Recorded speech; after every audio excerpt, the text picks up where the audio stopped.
एम्बुलेन्सको ठक्करबाट बर्दिया राष्ट्रिय निकुञ्जमा घाइते भयो पाटे बाघ।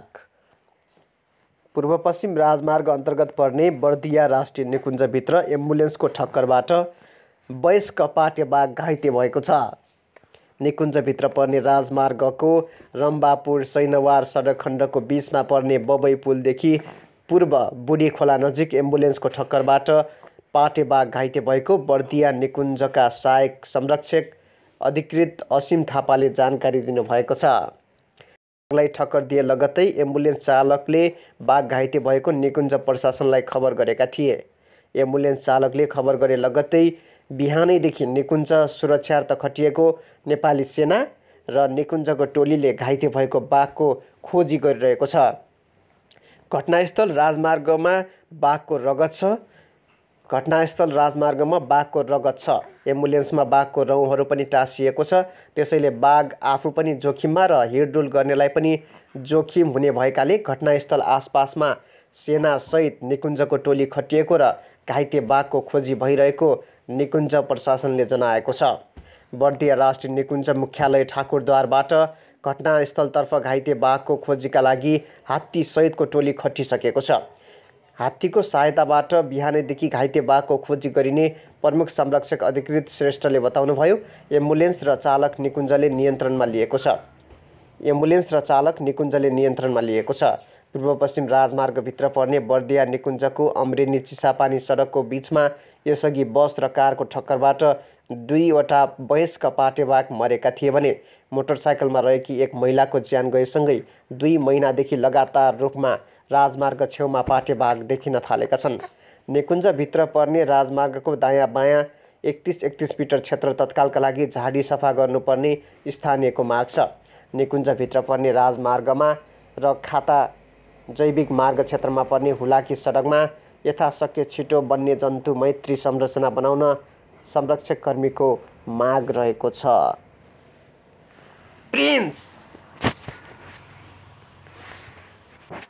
एम्बुलेन्सको ठक्करबाट बर्दिया राष्ट्रिय निकुञ्जमा घाइते भयो पाटे बाघ। पूर्व-पश्चिम राजमार्ग अन्तर्गत पर्ने बर्दिया राष्ट्रिय निकुञ्जभित्र एम्बुलेन्सको ठक्करबाट वयस्क पाटे बाघ घाइते भएको छ। निकुञ्जभित्र पर्ने राजमार्गको रम्बापुर सैनवार सडक खण्डको बीचमा पर्ने बबई पुलदेखि पूर्व बुढी खोला नजिक एम्बुलेन्सको ठक्करबाट पाटे बाघ घाइते भएको बर्दिया निकुञ्जका सहायक संरक्षक अधिकृत असीम थापाले जानकारी दिनुभएको छ। बाघलाई ठक्कर दिए लगत्तै एम्बुलेन्स चालकले बाघ घाइते भएको निकुञ्ज प्रशासनलाई खबर गरेका थिए। एम्बुलेन्स चालकले खबर गरे लगत्तै बिहानैदेखि निकुञ्ज सुरक्षार्थ खटिएको नेपाली सेना र निकुञ्जको टोलीले घाइते भएको बाघको खोजी गरिरहेको छ। घटनास्थल राजमार्गमा बाघको रगत छ। एम्बुलेन्समा बाघको रौँहरू पनि टाँसिएको छ। त्यसैले बाघ आफू पनि जोखिममा र हिँडडुल गर्नेलाई पनि जोखिम हुने भएकाले घटनास्थल आसपासमा सेनासहित निकुञ्जको टोली खटिएको र घाइते बाघको खोजी भइरहेको निकुञ्ज प्रशासनले जनाएको छ। बर्दिया राष्ट्रिय निकुञ्ज मुख्यालय ठाकुरद्वारबाट घटनास्थलतर्फ घाइते बाघको खोजीका लागि हात्ती सहितको टोली खटिसकेको छ। हात्तीको सहायताबाट बिहानैदेखि घाइते बाघको खोजी गरिने प्रमुख संरक्षक अधिकृत श्रेष्ठले बताउनुभयो। एम्बुलेन्स र चालक निकुञ्जले नियन्त्रणमा लिएको छ।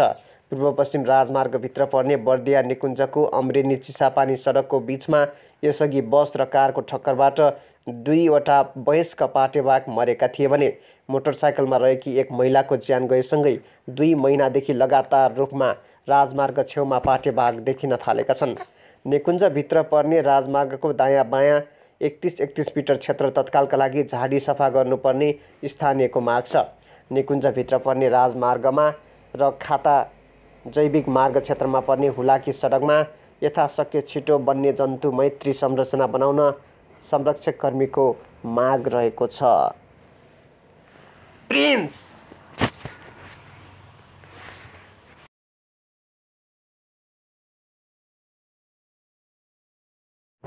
एम्बुलेन्सको ठक्करबाट बर्दिया राष्ट्रिय निकुञ्जमा घाइते भयो पाटे बाघ। पूर्व-पश्चिम राजमार्ग अन्तर्गत पर्ने बर्दिया राष्ट्रिय निकुञ्जभित्र एम्बुलेन्सको ठक्करबाट वयस्क पाटे बाघ घाइते भएको छ। निकुञ्जभित्र पर्ने राजमार्गको रम्बापुर सैनवार सडक खण्डको बीचमा पर्ने बबई पुलदेखि पूर्व बुढी खोला नजिक एम्बुलेन्सको ठक्करबाट पाटे बाघ घाइते भएको बर्दिया निकुञ्जका सहायक संरक्षक अधिकृत असीम थापाले जानकारी दिनुभएको छ। बाघलाई ठक्कर दिए लगत्तै एम्बुलेन्स चालकले बाघ घाइते भएको निकुञ्ज प्रशासनलाई खबर गरेका थिए। एम्बुलेन्स चालकले खबर गरे लगत्तै बिहानैदेखि निकुञ्ज सुरक्षार्थ खटिएको नेपाली सेना र निकुञ्जको टोलीले घाइते भएको बाघको खोजी गरिरहेको छ। घटनास्थल राजमार्गमा बाघको रगत छ। एम्बुलेन्समा बाघको रौँहरू पनि टाँसिएको छ। त्यसैले बाघ आफू पनि जोखिममा र हिँडडुल गर्नेलाई पनि जोखिम हुने भएकाले घटनास्थल आसपासमा सेनासहित निकुञ्जको टोली खटिएको र घाइते बाघको खोजी भइरहेको निकुञ्ज प्रशासनले जनाएको छ।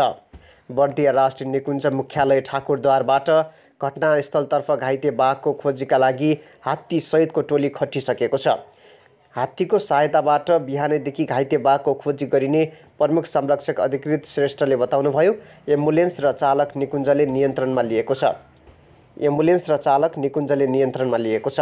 पूर्व पश्चिम राजमार्गभित्र पर्ने बर्दिया निकुञ्जको अमरेनी चिसापानी सडकको बीचमा यसअघि बस र कारको ठक्करबाट 2वटा वयस्क पाटे बाघ मरेका थिए भने मोटरसाइकलमा रहेकी एक महिलाको ज्यान गएसँगै 2 महिनादेखि लगातार रूपमा राजमार्ग छेउमा पाटे बाघ देखिन थालेका छन्। निकुञ्जभित्र पर्ने राजमार्गको दायाँ बायाँ 31 मिटर क्षेत्र तत्कालका लागि झाडी सफा गर्नुपर्ने स्थानीयको माग छ। निकुञ्जभित्र पर्ने राजमार्गमा र खाता जैविक मार्ग क्षेत्रमा पर्ने हुलाकी सडकमा यथाशक्य छिटो वन्यजन्तु मैत्री संरचना बनाउन संरक्षक कर्मीको माग रहेको छ। प्रिन्स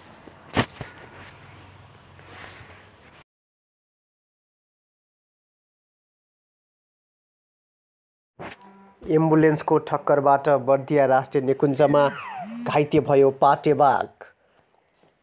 पूर्व पश्चिम राजमार्ग अन्तर्गत पर्ने बर्दिया राष्ट्रिय निकुञ्जभित्र एम्बुलेन्सको ठक्करबाट वयस्क पाटे बाघ घाइते भएको छ।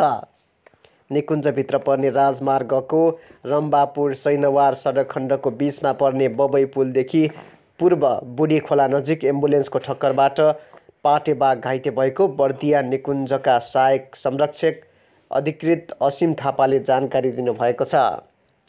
बाघलाई ठक्कर दिए लगत्तै एम्बुलेन्स चालकले बाघ घाइते भएको निकुञ्ज प्रशासनलाई खबर गरेका थिए।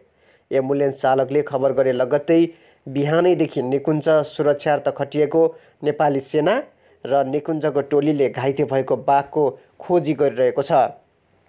घटनास्थल राजमार्गमा बाघको रगत छ। एम्बुलेन्समा बाघको रौँहरू पनि टाँसिएको छ। त्यसैले बाघ आफू पनि जोखिममा र हिँडडुल गर्नेलाई पनि जोखिम हुने भएकाले घटनास्थल आसपासमा सेनासहित निकुञ्जको टोली खटिएको र घाइते बाघको खोजी भइरहेको निकुञ्ज प्रशासनले जनाएको छ। बर्दिया राष्ट्रिय निकुञ्ज मुख्यालय ठाकुरद्वारबाट घटनास्थलतर्फ घाइते बाघको खोजीका लागि हात्ती सहितको टोली खटिसकेको छ।